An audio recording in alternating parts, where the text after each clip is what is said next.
Umutima w'umunyabwenge wigisha ururimi rwe kandi umwungura ubwenge mu byo avuga. Amagambo anezeza ni nk'ubuki aryohera ubugingo bw'umuntu agakomeza ingingo ze. Imigani igice cya 16 umurongo wa 23 ndetse n'uwa 24. Iyo tuvuze amagambo meza cyangwa se atunganye, abantu batekereza ko bireba gusa abakundana. Ukumva ko umuntu utazi cyangwa utari inshuti yawe yo kubwirwa amagambo meza cyangwa atunganye ibyo bitakureba. Nyamara abahanga mu by'ubuzima bavuga ko kubwirira umuntu amagambo meza mu gitondo abyutse bituma umuntu yirirwana akanyamuneza, akeye ku maso, ndetse ko no kubwira amagambo meza umuntu mbere yo kuryama ari ingirakamaro rwose, ngo bituma umuntu atekereza ku magambo meza yabwiwe ntahe umwanya ibyo yiriwemo, bityo agasinzira neza.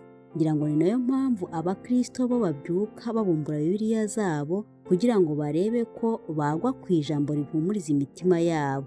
Bajya no kuryama nabyo bikaba uko, yewe hari n'abarara biseguye Bibiliya cyangwa bakaziraza hafi aho bareba, mu rwego rwo guha agaciro ijambo riri muri icyo gitabo. Umunyarwanda we avuga ko ijambo ryiza ari mugenzi w'Imana. Reka nongere ngusuhuze inshuti yanjye kandi muvandimwe wanjye unteze amatwi, ndetse nawe uzanyumva mu nyuma, ngushimira uburyo ki wahisemo gutega amatwi iki kiganiro ku busobanuro n'imvano ku ndirimbo ya 46 mu gitabo cy'ikinyarwanda gikoreshwa n'idini y'Abadivantisiti b'umunsi wa karindwi, ikaba indirimbo ya 161 mu gitabo cy'icyongereza gikoreshwa n'iryo dini. Ikaze.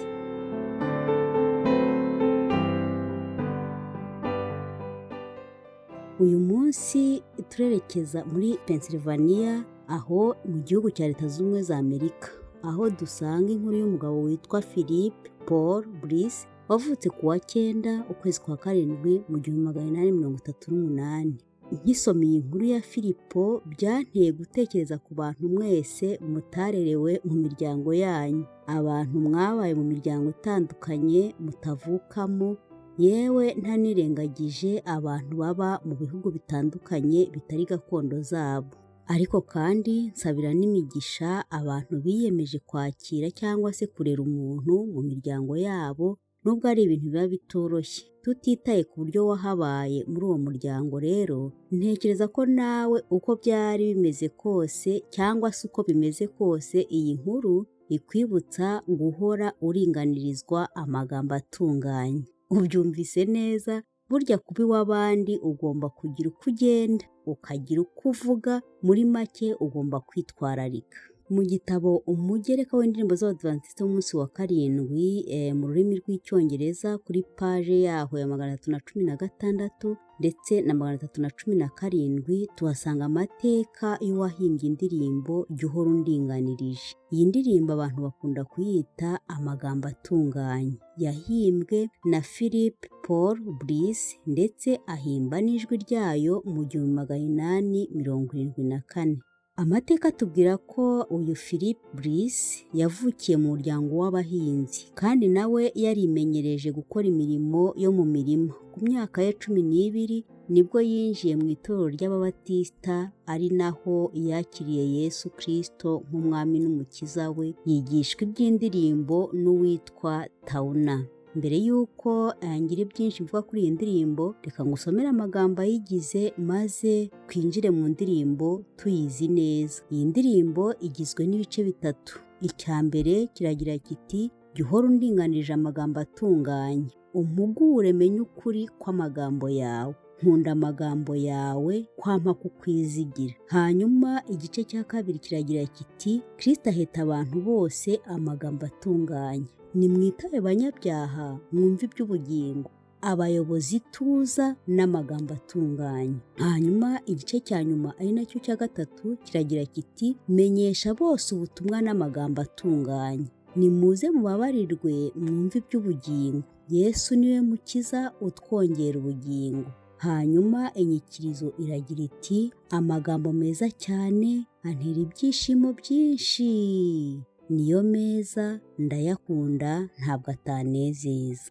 umuhimbyi w'iyi ndirimbo Amateka avuga ko yahimbye iyi ndirimbo ubwo yari acumbitse muri ferme y'uwitwa Yamu, maze ku myaka ye 21 avutse uyu mugabo Philip aza gushyingiranwa n'umukobwa wa Yamu aho twavugaga ko yakoraga witwaga Rusiya, akajya yigisha indirimbo mu ishuri ry'aho yari atuye igihe kirekire, ariko mu biruhuko akajya akora mu mirima ya sebukwe. Iyi ndirimbo ikiboneka bwa mbere ngo yitwaga amagambo y'ubugingo, nk'uko tuyasanga mu rwandiko rwa Yohana igice cya 6 umurongo wa 67 ndetse n'uwa 68. Hagira hati Yesu abaza abigishwa be 12 ati, kandi namwe murashaka ko ngenda?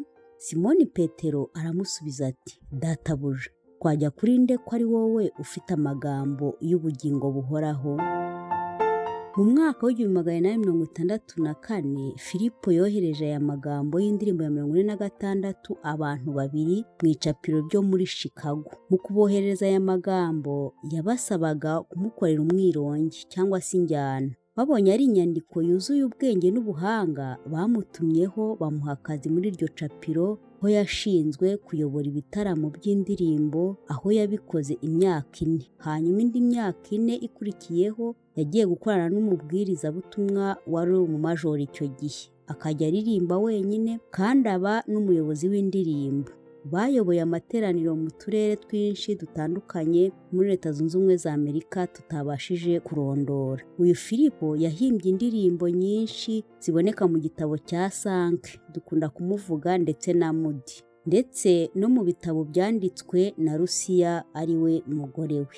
Kwa 29 kwezi kwa 12 mu 1876 berekeje Chicago aho Muri yigishirizaga. Nuko igare ry'umwotsi barimo rirahirima, rifatwa n'inkongi y'umuriro, rirashya rirakongoka. Philip yagize amahirwe asohoka muri iyo mpanuka ntacyabaye, ariko yaraciye mu idirishya. Abonye ko umugore we Rusiya atabashije kuva muri iyo nkongi y'umuriro, asubiramo ngo arebe ko yarokora umugore we, ariko bombi ntibabashije kurokoka iyo mpanuka. Urukundo rwa Philip n'umugore we rwatumye bombi batabarukira umunsi umwe. Wa 29 kwezi kwa 12 mu 1876 nk'uko nari mbivuze haruguru. Mu buhamya bw'umugore wa Philip akiriho yigeze kuvuga ati, Bliss yari umugabo uteye neza, ufite uburanga, ndetse yari umunyagikundiro. Ijwi rye ryarantangazaga pe, yashoboraga kurizamura kandi akarimanura kugeza aho ashaka hose, kandi akabikora wumva nta nkomyi. Niba hari umugabo wigeze kubaho ayobowe n'ukuboko kw'Imana ngo akore umurimo ukomeye, ni Bliss. Ayo ni amagambo umugore we Rusiya yigeze kumutangiraho ubuhamya. Uyu munsi uhabwira umugabo wawe cyangwa umugore wawe ngo agutangire ubuhamya, yatanga buhamya ki? Uwabwira inshuti yawe, umuvandimwe wawe, cyangwa se umuturanyi wawe, yatanga buhamya ki? Ahubwo se tuzasiga nkuru kimusozi. Inshuti yanjye kandi muvandimwe wanjye warunteze amatwi, ubuhamya bw'uyu mugabo ni ubuhamya bwiza ku nyandiko ndende tutabashije kurondora hano, ariko iby'ingenzi kuruta ibindi ni uguhana amahoro mvajuru mu byo dukora n'ibyo tuvuga mu buzima bwacu bwa buri munsi. Yobu igice cya 22 umurongo wa 21 haragira hati, noneho iyuzuze nayo ubona amahoro, ubwo nibwo ibyiza bizakuzaho. Gira amahoro.